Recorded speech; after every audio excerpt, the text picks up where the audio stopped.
Hey guys! Welcome to my channel. So, after range report tayo and review na rin nung Rock Island Armory RPYF. Mamaya nalilito ako dyan. So, basically ito yung shotgun na ipinutok ko like 3 weeks ago dun sa farm ng kaibigan ko, no? So, it came in a hard case like this. Nakalagay Rock Island Armory USA. Shout out naman dyan kila Ma'am Gina ng Arms Corps Global Defense and kay Sir Martin. As if close kami ni Sir Martin. Pero we shared a meal together. And nakakwentuhan ko din si Sir Martin. Baba natin. Yan. So ay paano kilala naman tayo. Okay. So 12 gauge dummy round to, no? Sabi ko matagal ko na hindi nagagamit. Gamitin natin ngayon sa aking presentation. So basically, it came with a 5 round magazine. And ito na siya. Ito. So before anything else, clear natin. Ipinutok ko to last time. Tingnan natin. Okay. Yan, dito tayo para makita nyo. Okay. So, a few months ago, nasa Pilipinas ako, nagkakwentuhan kami ni Guns Pinoy, ni Kripen. Na-mention niya na meron siyang street sweeper. So, oh, by the way, if YouTube is watching, nothing is for sale in this post. This is just a show and tell video. Nagkukwentuhan lang. Nagkukwentuhan lang po, Mr. YouTube.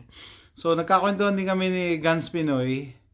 And, na-mention niya sa gun collection niya, meron siyang street sweeper. Sabi ko, wow, gusto kong magkaroon ng ganyan kasi rare na eh. Yan ang yan ang isa sa mga nakapagpa-excite sa akin sa collection.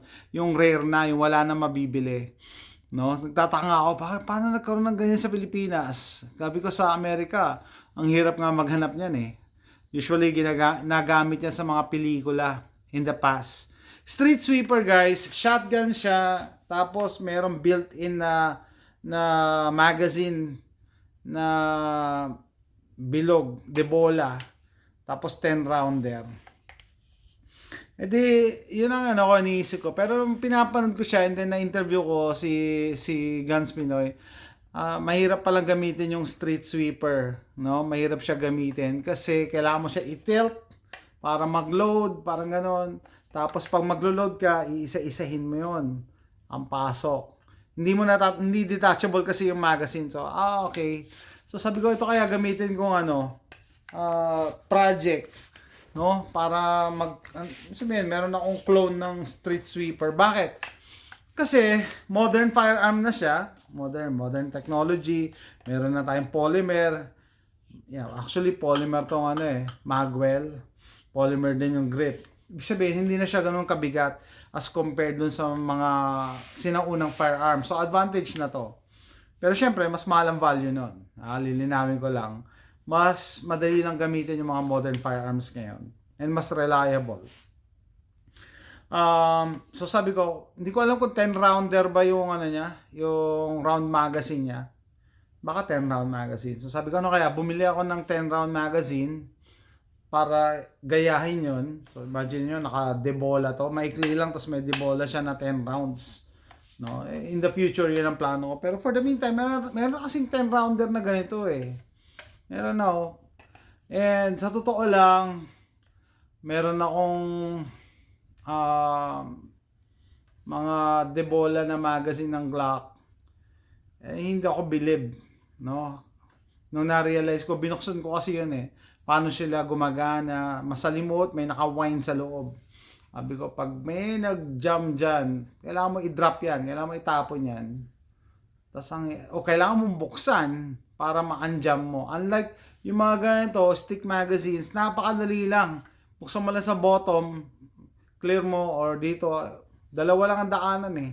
Unless yung naka-wind, bubuksan mo yung plate nun. Tapos ikutin mo ulit. Kaya hindi ako believe sa ganon. Maganda siya tignan. Pero in the future, titingnan ko rin kung makakabili ako. Pero eto, pinutok ko nung last time na nag-range time kami ni Carlo. This is a 10 round magazine, pero 9 lang ang kinabit ko doon. Ito, may extra nga ako eh. Dami round yan 10, ano lang to, 9. Kasi masikip, ayaw mga persa. Siguro bago-bago pa yung magazine ko. So, ang pogi niyan, no? Imaginin mo, merong andag nila ganyan, banana type magazine. Bakit banana type? Kasi nakakurba instead of straight. So sabi ko nga, meron siyang pag bumili ka from Rock Island Armory, meron siyang ganito, Panzer Arms 5 rounder. Bakit 5 rounds? Kasi yung usual tubular magazine, usually 4 rounds lang ang laman yan. Minsan 5, yung 18 and a half inch. Usually 4 or 5 rounds lang yan. So, kumbaga, ito, isang magazine na. Ang advantage, detachable. Ang mga tubular, hindi, maglo-load ka isa-isa. So, doon pa lang advantage na yung mga detachable magazine. Actually, may nakita ako nito may nakita ako sa pawn shop, Panzer Arms. Sabi ko, ano kaya gagana? Gumana naman. Mas simple lang. Ito, Panzer Arms din siya. Pero ito yung stock ng Rock Island. Ito yung binili ko sa pawn shop. $10 lang, mura. Sabi ko, okay. Tatry ko nga kung gagana. Wala siyang ganito pero gumagana pa din naman. So imagine, boom, naubos mo na yung 5 rounds mo. Salpak mo lang ulit, another 5 rounds. So parang dalawang shotgun na ang dala mo. Dalawang shotgun na tubular fed. Kung meron kang 10 rounder katulad nito, diba? 1 to sawa ka. No? Sabi nyo, isa sa comment, parang nag-jam. Kasi bago pa yung magazine, lalo na tong isa, bago pa rin. Bago naman lahat Kailangan i-break in. Break in talaga pag magazine. Pero yung gun naman is reliable 100%. Wala akong misfire. Wala akong failure to eject. Nagkakaproblema lang pagka yung feeding. Kasi yung magazine nga, di ba sabi ko nga, ito nga 10 round magazine to, pero 9 lang ang nakakarga ko. Kasi masyado pang stiff. Matigas pa yung yung spring ng magazine. So,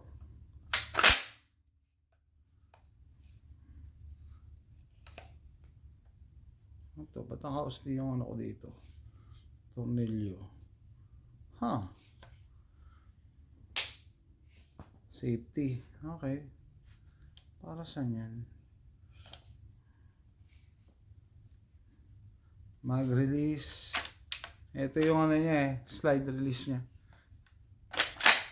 1, 2, 3, 4, 5, 6, 7, 8, 9 yan Kamali yata ako ng bilang. So kita nyo, medyo sumasayad pa kasi bago pa. This is a brand new gun. Brand new yung yung magazine. So yun lang Kaya nga may may test fire para makita nyo yung kung may diferensya yung binili nyong barrel. So yeah, mga dami rounds to guys. Para safe tayo, para kahit nasa bahay lang tayo, pwede tayong mag-simulate. 1, 2, 3, 4, 5, 6, 7, 8. Kulang ako. Ito. 9. Magazine. Ano naman yun Tapos mag-release. Yun lang yung release nito, katabi ng mag-release. So malilito ka. Tsaka malayo. Usually dapat nandito abot mo yung release So ibig sabihin, I will break my grip. Ganito grip ko. Iibahin ko pa yung hawak ko para lang magamit yan, Para magamit tong slide. Siguro makakatulong din mag-smoothen out pagka nirarak ko ng nirarak. Kita nyo na may lining sa loob. Smooth. Smooth criminal. Ganda kasi niya napaka-compact. Maliit lang. Tapos pwede mo ilagay sa scabbard sa likod. No? So, ito yung secondary mo. Pag pang CQB. Boom, boom, boom, boom, boom. Naubusan ka ng bala. Ito na gagamitin mo. 12 gauge of power. Diba? VRP F14. Haba kasi ng pangalan. Haba ng pangalan. VRP F14. So, ito, bagong magazine to eh. 5 rounds lang to, YouTube baka pati to ayaw mo. Si YouTube minsan dinedemonetize yung video ko. Hindi naman niya maipaliwanag kung bakit. Nakalagay lang doon firearm discussion. Hindi naman bawal sa nila sa policy nila mag-discuss as long as you're within the policy, like bawal gumawa, bawal mag-upgrade, mga ganon. Wala, kinukwento ko lang So minsan natatapat lang talaga ako pag anti-gun yung nagre-review ng video ko. Doon ako nadadali. Naka-side kasi, kaya wala akong pwersa. Pero mas madali pag nakababa Kaso ang lambot nitong upuan.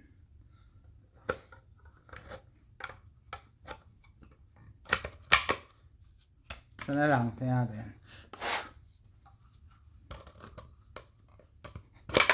Ano naman to? Mahigpit pa rin. Okay.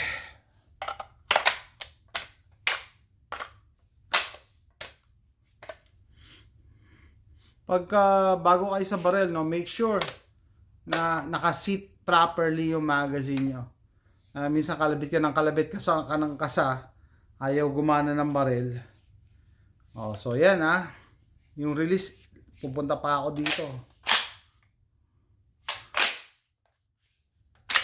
1.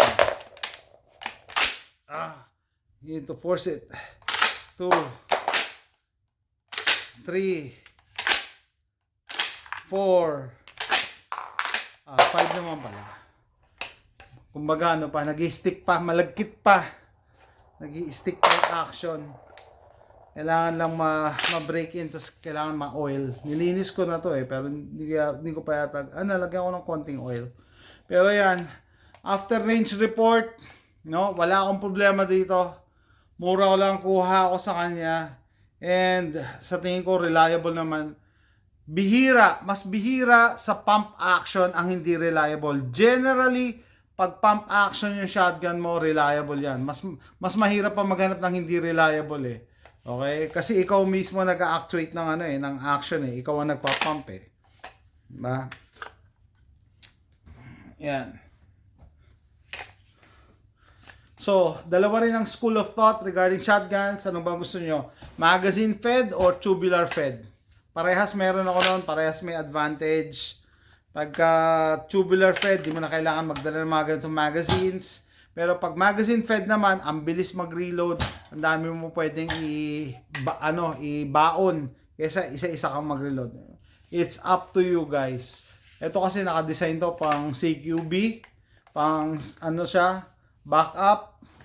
And pwede rin sa home defense. And pag magpapaputok kayo ng ganito, kita nyo wala siyang stock, diba? Bird's head grip. Papabayaan mo siyang recoil. Kaya nga yung kaibigan ko si Carlo, sinubukan niya shooting from the hip. Pabayaan mo siya recoil. Hindi mo siya pwede pigilan na ganyan. Babaon yan sa balikat mo o sa mukha mo. Bayaan mo siyang recoil. Kaya nung nakita niyo siguro paano ko ito ipotok, pinutok ko na siya ng ganyan. Ganyan lang. Bayaan mo siya recoil. Hindi mo siya pwede katulad ng mga rifle, 'di ba? Na super accurate ka, dapat di gagalaw. Ang shotgun kaya pabayaan mo lang siyang recoil. I'm talking about yung mga walang buttstock Naka-design to na ganito, na re-recoil lang talaga. Hindi mo yan kailangan na ipiti na ganun. Masasaktan ka lang. Anyway, yan guys, Quick review. Rock Island Armory VRP F14. Advice, kung makakita kayo nito sa murang halaga, get one. Bye.